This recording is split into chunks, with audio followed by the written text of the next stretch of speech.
David Bowie documentary. Hello, everybody. Back to the documentary. David Bowie, part 2 of 4. That's what happened. No, it excited me just because it was there. That was enough. I mean, personally, I was playing saxophone, and I was trying to make up my mind whether I wanted to play rock and roll or jazz. And as I wasn't very good at jazz, and I could fake it pretty well on rock and roll, so I played rock and roll. And I found I enjoyed writing. The only thing I was ever really good at school was composition, not grammatically. I was always terrible in grammar, but I could always write better stories than anybody else.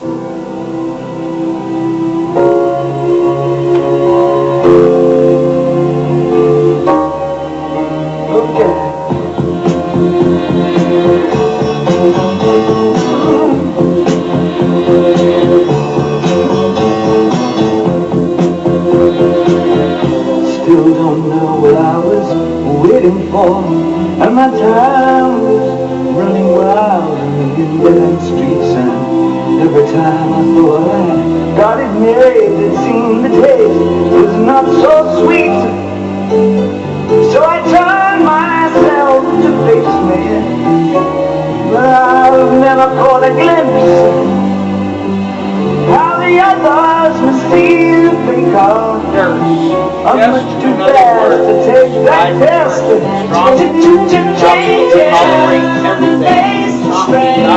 change everyone. I wanna be a richer man.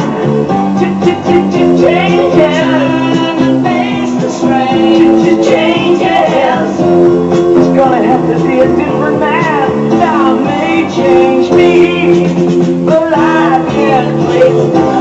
I said that now may change me, but I can't change now.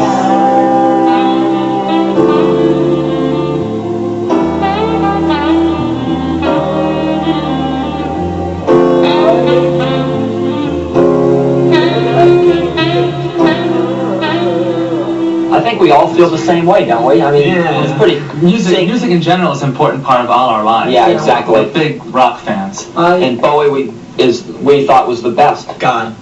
He intentionally keeps himself a mystery. Yeah, right. Because he's always being somebody else on stage, or trying to be somebody else on stage. And so he keeps his own personality. It was my initial festival in a single done in Sunday. I would, it's a quarter past 8 start. You know what it is?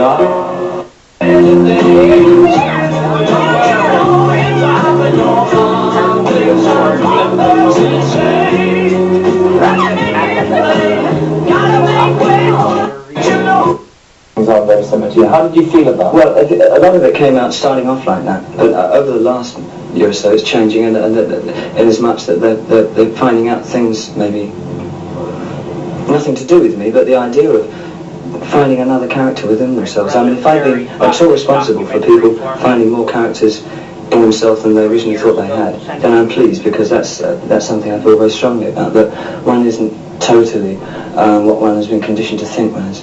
But there are many facets of the personality which a lot of us have trouble finding, and some of us do find too quickly. He's from his own universe. What universe is that? The Bowie universe. Are you into the Bowie universe? He's the center. I was drawn to it.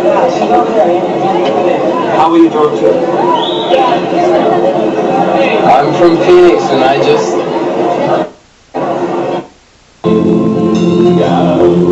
There's no room for anger, we're all very small.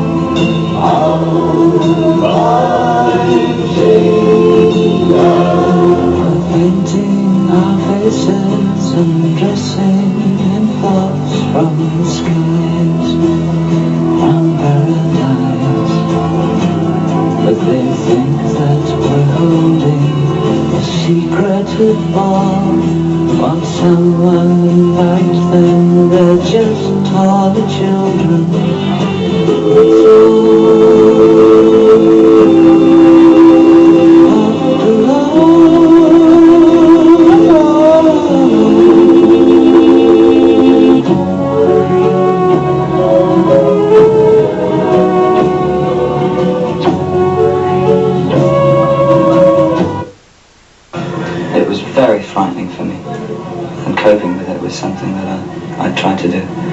what happened. That was me coping.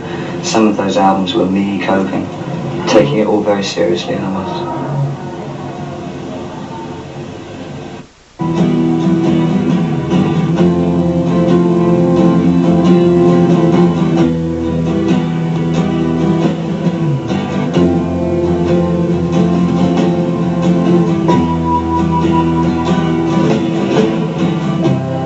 Ground control to Major Tom.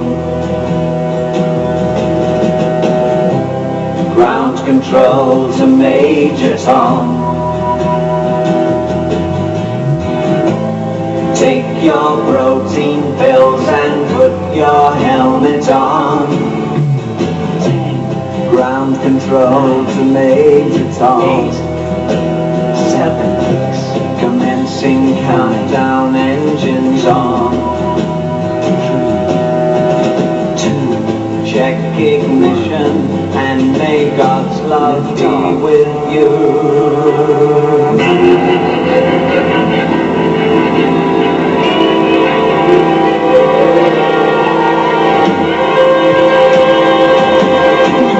This is ground control to Major Tom. You've really made the grade. And the papers want to know now it's time to leave the capsule and be in bed. This is Major Tom to ground control. I'm stepping through the door, and I'm floating in a most peculiar way, and the stars look very different today. For here am I sitting in a tin can, far above the world.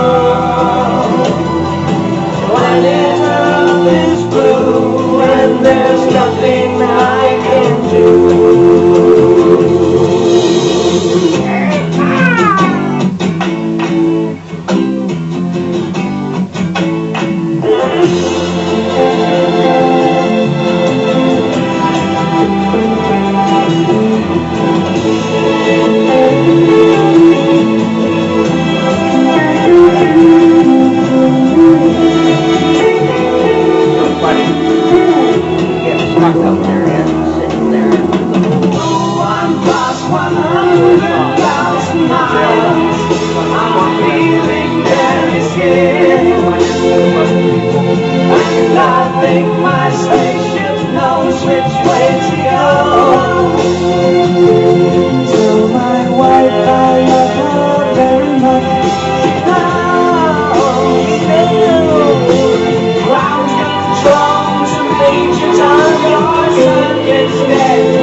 Can you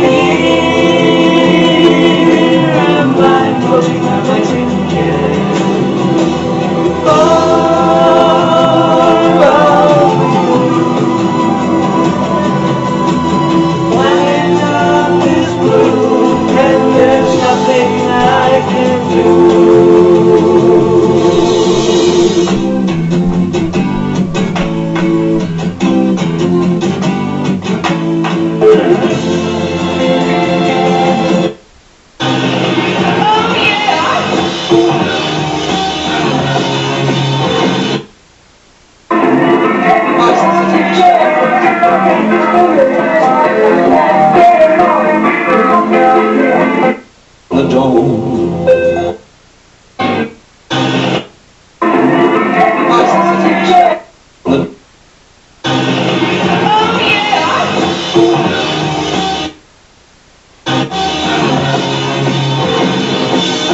he was braver than your usual rock star.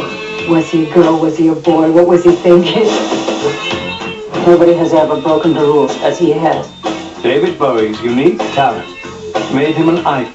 Mutilation goes on in my family. The spectre of mental illness haunted young David and was rarely discussed. He was a little sterner. David Bowie began his wildly unconventional life in an ordinary working-class London neighborhood. For the conservative post-war residents of Brixton, playing by the rules was the key to success. But by rejecting conformity, David Bowie would ironically become Brixton's most famous native son.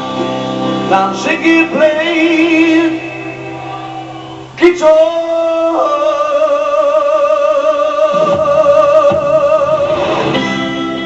The creator of rock and roll spaceman Ziggy Stardust arrived on Earth on January the 8th, 1947. He started life as David Robert Jones, and though his given name was fairly run-of-the-mill, the household he grew up in was far from conventional. His parents, Hayward Jones and Peggy Burns, were unmarried. David was the couple's first child together, and each of them already had other children from previous relationships. In fact, it wasn't until David was 8 months old that Hayward and Peggy were wed. David's mother was an assertive, no-nonsense woman who worked part-time as a movie theater usherette. David's father once harbored his own show business aspirations. His first wife had been a singer, but his efforts to launch her career had failed. By the time David came along, Hayward Jones had become a public relations man for an orphanage.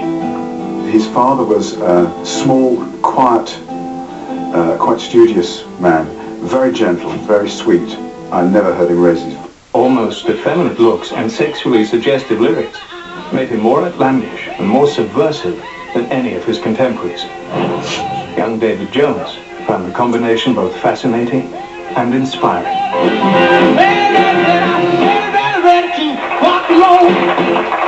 I wanted to be a white little Richard at 8, or at least his sax player. David had already sort of prepared himself for fame, you know, even when I met him at 9, you know, he was kind of already going that direction. Appeared to have eyes that were different colours. Later on, David said to me, I did him a favour. So, I mean, a lot of people think it's quite an interesting thing to have 2 different coloured eyes. The injury kept David out of school for 3 months, and during that time, his feelings of being an outsider became more intense. Just a few days or even hours. Although David prided himself on being a maverick, he was just like many boys when it came to the opposite sex. A crush on a girl named Carol led to a brawl with his best friend. My fist and his face made contact, should we say. Unfortunately, caused a bit of damage to his eye, and that was not the intention at all. David was rushed to the hospital, where doctors feared he might lose the sight in his left eye. It took 3 operations to repair the damage. Though surgeons were able to prevent blindness, David's pupil remained permanently dilated. As a result, he appeared to have eyes that were different colours. Later on, David said to me, I did him a favour. So, I mean, a lot of people think it's quite an interesting thing to have 2 different coloured eyes. The injury kept David out of school for 3 months, and during that time, his feelings of being an outsider became more intense. I felt often, ever since I was a teenager, so adrift and so not part of everyone else, with so many dark secrets about my family in the cupboard, that it kind of made me feel very much on the outside of everything. But rather than dwelling on his feelings of alienation, David threw himself even further into music. Though he loved rock and roll, he also enjoyed listening to show tunes performed by cabaret singer Anthony Newley. When I was a teenager, I sincerely wanted to write musicals. Of Davy Jones, the band even cut a single. It went nowhere.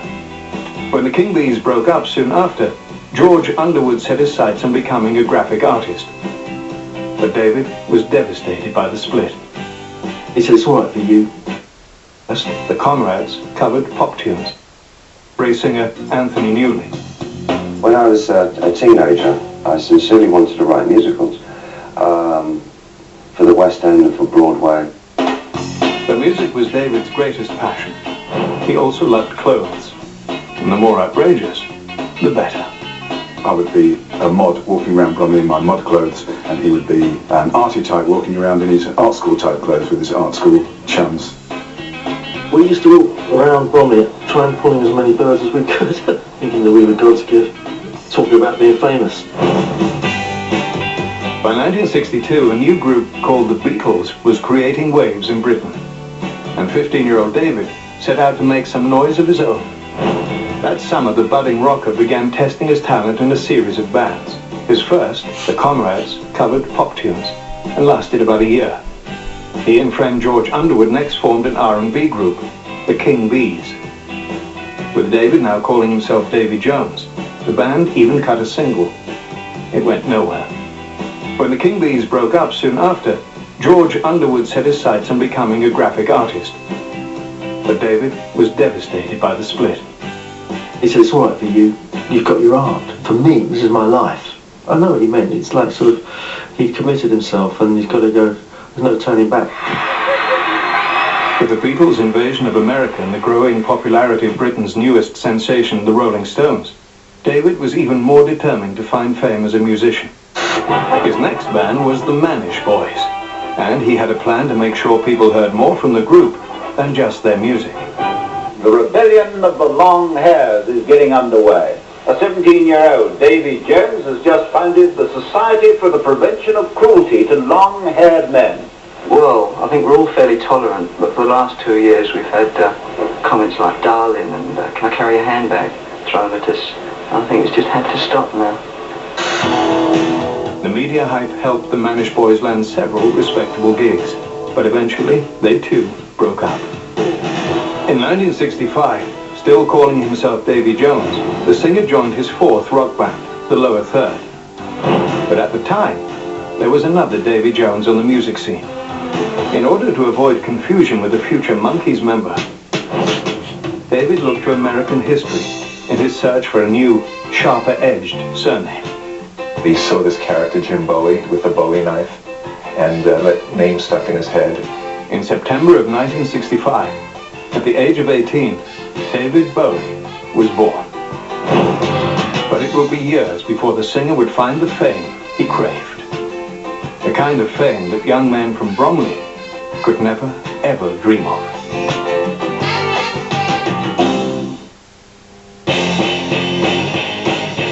By 1966, the London scene was in full swing. From the fashions of Carnaby Street and the world's first supermodel Twiggy, the music of The Who and the Yardbirds, a new youth culture had transformed about his career. That his girlfriend had just...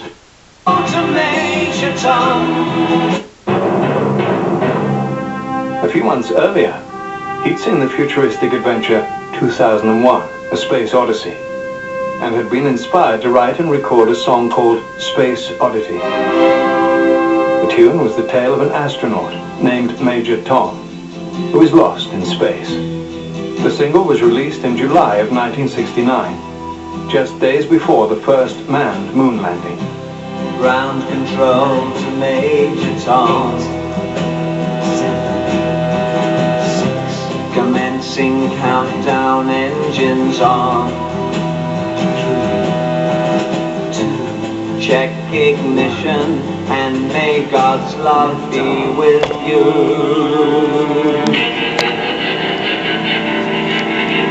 Space Oddity